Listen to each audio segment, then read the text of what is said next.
ਅੱਜ ਅਸੀਂ ਕਰਾਂਗੇ ਅਲਜੈਬਰਿਕ ਐਕਸਪ੍ਰੈਸ਼ਨ ਦਾ question subtract the third expression from the sum of first two expression.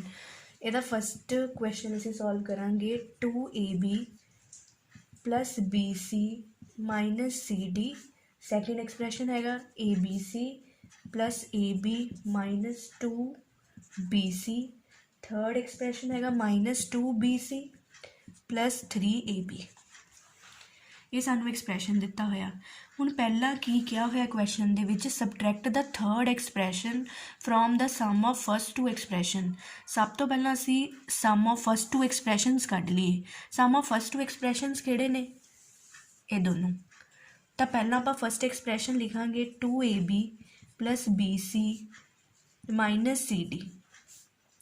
ਹੁਣ ਅਸੀਂ ਦੇਖਦੇ ਹਾਂ ਕਿ ਜਿਹੜਾ ਸੈਕਿੰਡ ਐਕਸਪ੍ਰੈਸ਼ਨ ਆ ਤਾਂ ABC ਆ ਜੋ ਉਹ ਆਪਣੇ ਕੋਲੇ, ਜਦੋਂ ਆਪਾਂ ਫਸਟ ਐਕਸਪ੍ਰੈਸ਼ਨ ਦੇਖਦੇ ਹਾਂ ABC ਕਿਤੇ ਨਹੀਂ ਹੈ ਤਾਂ ਉਹਨੂੰ ਆਪਾਂ ਸਾਈਡ 'ਤੇ ਲਿਖ ਦਾਂਗੇ। ਜਿਹਦੇ ਅੱਗੇ ਕੋਈ ਸਾਈਨ ਨਹੀਂ ਉਹਦੇ ਅੱਗੇ ਆਪਾਂ ਪਲੱਸ ਦਾ ਸਾਈਨ ਲਿਖ ਦੇਣਾ ਵਾ। ਉਸ ਤੋਂ ਬਾਅਦ ਜਦੋਂ ਆਪਾਂ ਦੇਖਦੇ ਹਾਂ ਕਿ ਸੈਕਿੰਡ ਐਕਸਪ੍ਰੈਸ਼ਨ ਦੇ ਵਿੱਚ ਜਿਹੜਾ AB ਵੇਰੀਏਬਲ ਆ, ਉਸ ਤੋਂ ਬਾਅਦ AB ਵੇਰੀਏਬਲ ਆ, ਉਹ ਆਪਾਂ AB ਵੇਰੀਏਬਲ ਦੇ ਨੀਚੇ ਲਿਖ ਦੇਣਾ ਵਾ। ਉਸ ਤੋਂ ਬਾਅਦ ਹੈਗਾ BC ਵੇਰੀਏਬਲ, BC ਦੇ ਨੀਚੇ ਲਿਖ ਦੇਣਾ with numeric value and sign.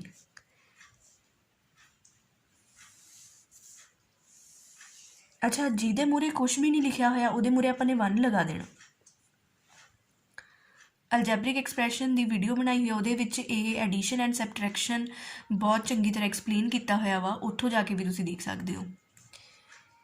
ABC ਦੇ ਨਾਲ ਕੁਛ ਐਡ ਕਰਨ ਨੂੰ ਹੈ ਨਹੀਂ ਤਾਂ ਆਪਾਂ ABC ਲਿਖ ਦਾਂਗੇ। CD ਦੇ ਵਿੱਚ ਵੀ ਕੁਛ ਐਡ ਕਰਨ ਨੂੰ ਹੈ ਨਹੀਂ ਤਾਂ ਆਪਾਂ ਉੱਦਾਂ ਹੀ ਲਿਖਤਾ। ਆਪਾਂ ਨੇ ਕੀ ਕਰਨਾ, BC ਜਿਹੜਾ ਵੇਰੀਏਬਲ ਆ ਉਵੇਂ ਲਿਖ ਦੇਣਾ, ਅਤੇ ਜਿਹੜੇ ਮੂਹਰੇ ਨੇ ਆਪਾਂ ਨੇ ਇਹਨਾਂ ਨੂੰ ਐਡ ਜਾਂ ਸਬਟਰੈਕਟ ਕਰਨਾ। ਹੁਣ ਦੇਖੋ ਮੂਹਰੇ ਕੀ ਲਿਖਿਆ ਹੋਇਆ ਵਾ, ਨੂਮੈਰਿਕ ਵੈਲਿਊ +1 -2। ਹੁਣ ਆਪਾਂ ਨੂੰ ਪਤਾ ਕਿ ਪਲੱਸ ਮਾਈਨਸ ਕੀ ਹੁੰਦੇ ਆ, ਮਾਈਨਸ, ਤਾਂ 1 ਆ ਗਿਆ। ਸਾਈਨ ਆਪਾਂ ਵੱਡੇ ਵਾਲੇ ਦੇ ਅੱਗੇ ਵਾਲਾ ਲੈ ਲੈਣਾ ਤਾਂ -1 ਆ ਗਿਆ, ਤਾਂ ਇੱਥੇ ਆਪਾਂ -1 ਲਿਖ ਦੇਣਾ। ਅਗਲੇ ਦੇ ਵਿੱਚ ਵੀ ਐਵੇਂ ਹੀ ਕਰਨਾ, ਵੇਰੀਏਬਲ ਅਸੀਂ ਉੱਦਾਂ ਹੀ ਲਿਖ ਲਿਆ AB, ਅਤੇ ਆਪਾਂ ਨੇ ਜਿਹੜਾ 2 + 1 ਉਹਨਾਂ ਨੂੰ ਐਡ ਕਰਕੇ ਮੂਹਰੇ ਲਿਖ ਦੇਣਾ। 2 + 1 ਕਿੰਨਾ ਆ ਗਿਆ, 3, ਤਾਂ ਆਪਾਂ ਮੂਹਰੇ ਲਿਖਤਾ। ਹੁਣ ਤੱਕ ਆਪਾਂ ਕੀ ਕੀਤਾ ਕਿ ਸਮ ਆਫ ਫਸਟ ਟੂ ਐਕਸਪ੍ਰੈਸ਼ਨਸ ਕੱਢੇ ਆ, ਉਹ ਆਪਾਂ ਇੱਥੇ ਤੱਕ ਕੱਢ ਲਿਆ। ਉਸ ਤੋਂ ਬਾਅਦ ਉਹਨਾਂ ਨੇ ਕੀ ਲਿਖਿਆ, subtract the third expression from the sum of first two expression. ਜ਼ਿਆਦਾਤਰ ਸਟੂਡੈਂਟਸ ਨੂੰ ਇਹ ਪ੍ਰੋਬਲਮ ਆਉਂਦੀ ਹੈ ਕਿ ਨਹੀਂ ਪਤਾ ਲੱਗਦਾ ਹੈਗਾ ਜਦੋਂ 3 ਐਕਸਪ੍ਰੈਸ਼ਨਸ ਦਿੱਤੇ ਹੁੰਦੇ ਨੇ ਕਿ ਕਿਹਨੂੰ ਕਿਹਦੇ ਵਿੱਚੋਂ ਹੁਣ ਸਬਟਰੈਕਟ ਕਰਨਾ ਵਾ। ਤਾਂ ਉਹਦਾ ਆਸਾਨ ਤਰੀਕਾ ਕੀ ਆ, ਸਮ ਆਫ ਫਸਟ ਟੂ ਐਕਸਪ੍ਰੈਸ਼ਨਸ ਆਪਾਂ ਨੇ ਸੋਲਵ ਕਰ ਲਿਆ ਹੋਇਆ ਵਾ, ਉਹਨੂੰ ਇਹਦੇ ਉੱਪਰ ਲਿਖ ਲਓ ਜੋ ਆਨਸਰ ਆਇਆ। 3ab - 1bc - cd + 1 abc। ਠੀਕ ਹੈ, ਇਹਨੂੰ ਆਪਾਂ ਨੇ ਇਹਦੇ ਉੱਪਰ ਲਿਖ ਲਿਆ। ਉਸ ਤੋਂ ਬਾਅਦ ਲਿਖਿਆ ਹੋਇਆ ਸਬਟਰੈਕਟ ਦਾ ਥਰਡ ਐਕਸਪ੍ਰੈਸ਼ਨ।